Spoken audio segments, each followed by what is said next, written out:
Nigeria's economy in 2014 was growing steadily at about 6.5% until policy inconsistencies forced the economy into a self-inflicted recession in 2016. The government responded with an economic recovery growth plan. The plan promised but was unable to stem the economic decline to deliver 7% growth by 2020. In the first quarter of 2021, the Nigerian economy recorded a paltry 0.5% GDP growth while population was growing at 3.5%. Inflation rate is to 18.12% in April, down slightly from a 4-year high of 18.17% in March, as unemployment and underemployment is still over 50%. With monetary policy rates unchanged at 11.5%, the CBN finally consolidated its multiple FX window in alignment with the NAFEX rate, leading to a further devaluation of the Naira by about 7% to 410 Naira to a dollar, sending the parallel market rates to record high of $1, that's 500 Naira to a dollar. The Q1 2021 numbers confirmed an exit from a recession and stagflation taking holds as feeble growth, high unemployment, runaway inflation, and unsustainable debt levels now plague the Nigerian economy. To give insights into this, like I said earlier, is an investment banker, an economist, and chief executive officer of CFG Advisory, Mr. Tilewa Adebajo. Mr. Adebajo, good afternoon. Thank you for your time. Good afternoon. Yes, very interesting write-up. And I'm looking at Nigeria's Q1 out of recession into stagflation. How did we get here? Some say the easing of inflation and that gradual growth seems to be like a positive move. How do you see all of this side by side? Well, first of all, I think it's important to understand the benchmarks that we need to meet. When you talk about a very powerful and resilient economy like the Nigerian economy, which is the largest economy in Africa, we have lost about 250 billion of our GDP in the last 4 years. That 250 billion that we've lost is the equivalent of Portugal's GDP. It is 3 times Ghana's GDP and 6 times Cameroon's GDP. That's the kind of loss we have suffered. Now, if you consider that our population is 180 million people, you have to understand that this kind of loss is quite significant. It is this loss and our ability to continue to grow our economy, faster than our population growth. Our population is growing at 3.5%. So Nigeria with 180 million people, if you're talking about economic growth, the minimum that is acceptable for us will be at least 6.5%. At that point in time, we've lifted our people out of poverty and can begin to create significant employment, and we can begin to move this economy along. So as long as we're not growing our economy at 6%, we're putting more people into poverty. And that is why we have over 100 million people into poverty. So it's important to understand that that is the benchmark. So if we grow at 0.5% in 1 quarter, we know that we have a long way to go. So I think it's important that we understand that there must be benchmarks for a population of 180 million people the size of Nigeria. Servicing Nigeria's current debt profile with 80 to 90% of its revenue is no longer sustainable. Analysts have said this, and we're also hearing this from you. Now, can you say, or can we say Nigeria, can we classify Nigeria as technically insolvent at the moment with all of these challenges? We still expect increase in the price of PMS as we move on. There's increase in electricity tariff. Yes, Nigeria is technically insolvent. We're using 80 to 90% of our revenues to service debt. We have got ourselves into a vicious cycle, and we're gradually entering into a debt trap, in the sense that for the last 5-6 years, we have been borrowing to fund our budget deficits. And clearly, it's no longer sustainable. Now, because the economy is not growing, your revenue mobilization drive is not going to be effective if you're having just 0.5% GDP growth. So the challenges are quite clear. And monetary policy has reached its limits. The central bank has done all it can. And right now, it's time for government to swallow the bitter pill and to begin to have some supply side structural adjustments and structural reforms to be able to jumpstart the economy.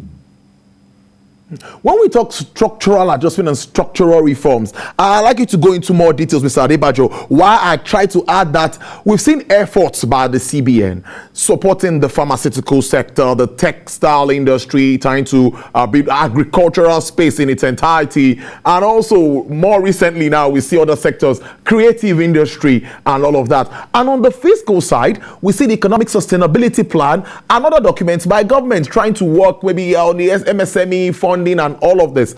Now, how do we see this helping all of these are structural and all this kind of policy interventions that we need? Well, that is the intervention you've talked about. I mean, the key plan that we're working on, don't forget the initial plan you talked about in the beginning promised 7% growth. That failed. So now we have a new National Economic Sustainability Recovery Plan, and we also have the growth, poverty reduction with growth strategy.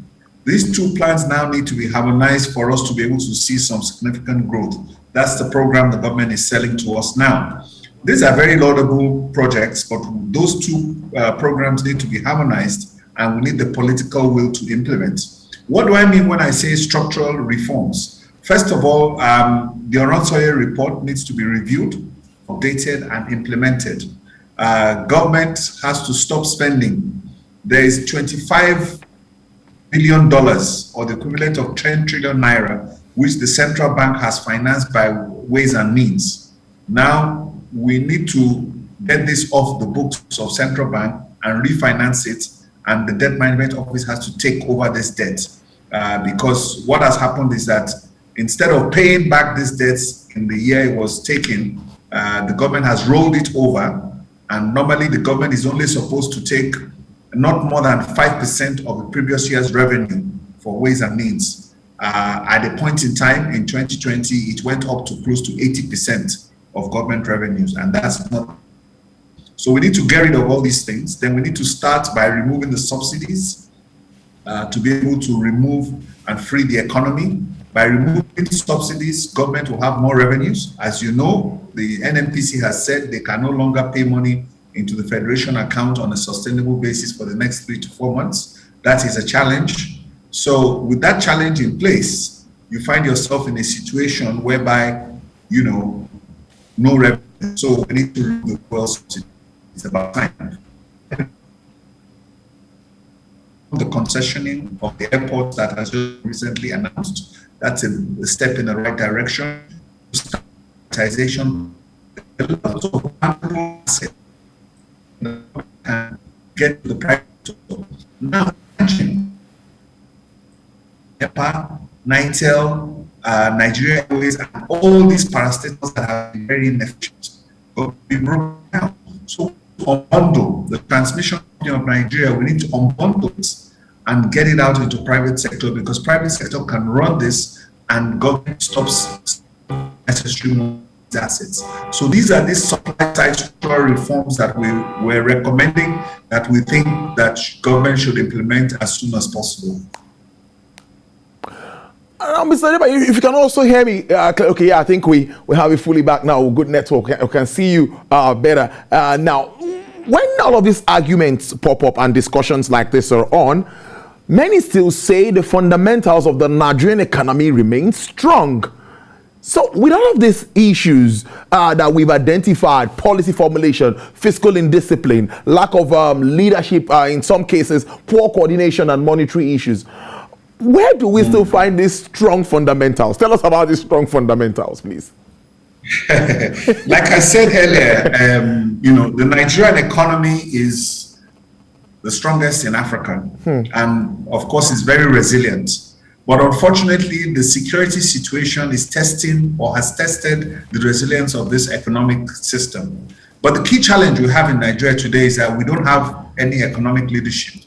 The presidency, they don't say anything about the economy. They don't say direction. They don't reinforce their policies that they've put into place. And the implementation of these policies have not been very encouraging. So, like I've said before, I've told you the power of the Nigerian economy in terms of the largest in Africa.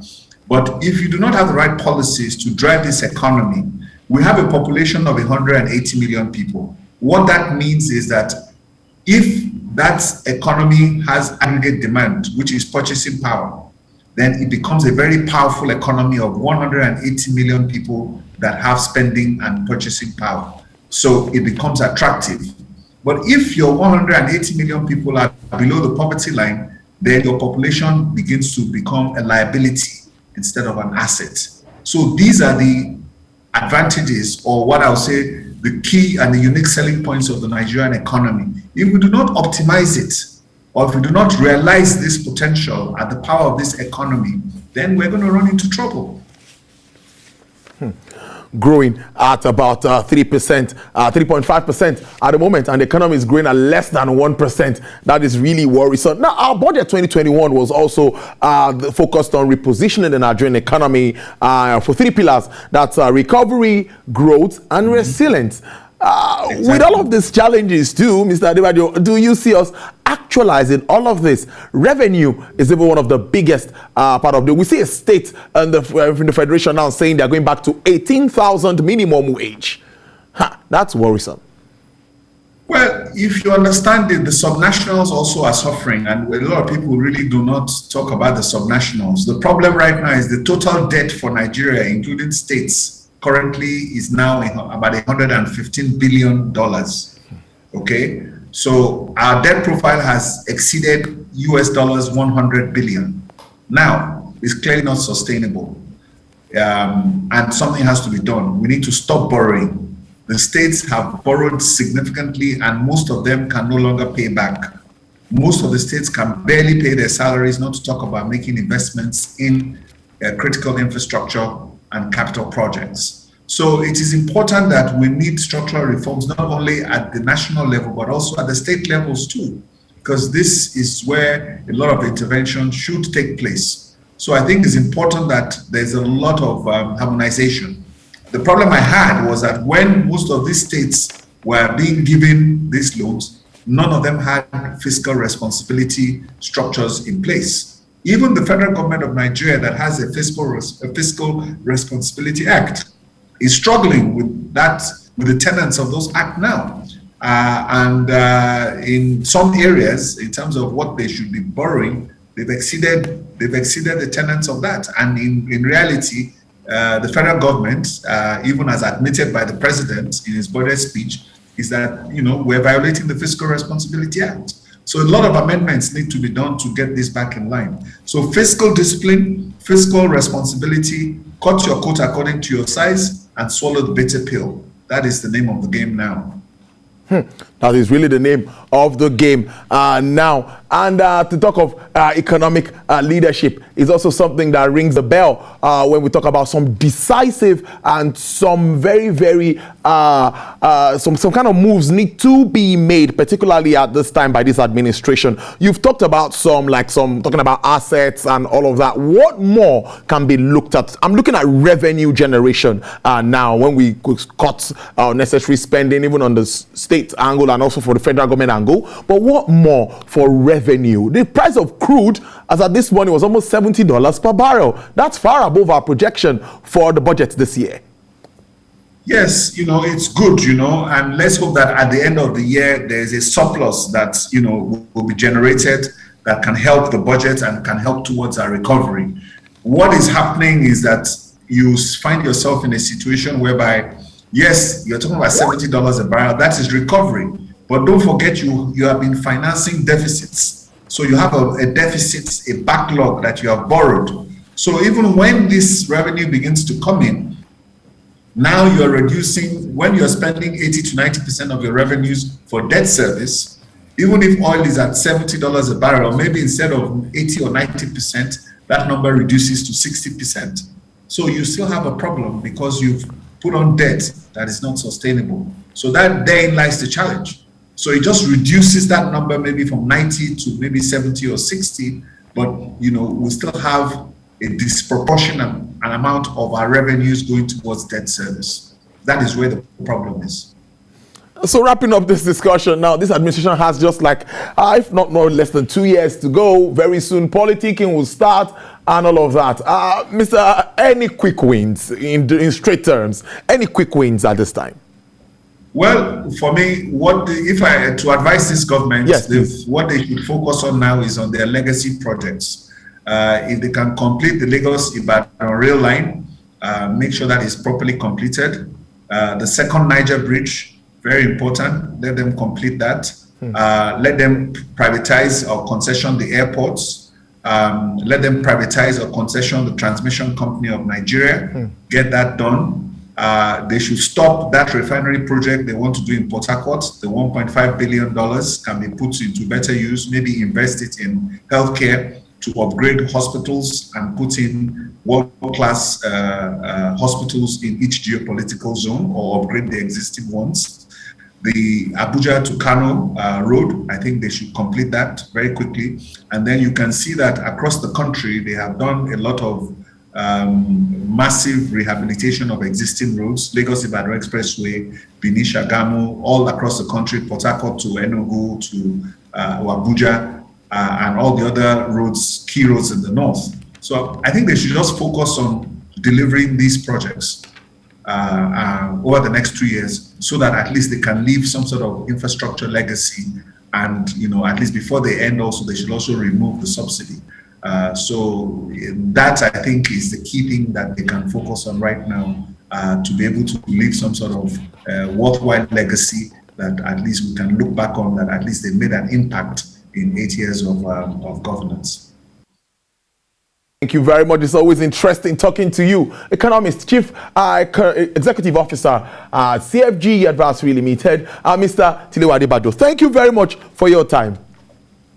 Thank you very much. Have a good afternoon. All right, you too.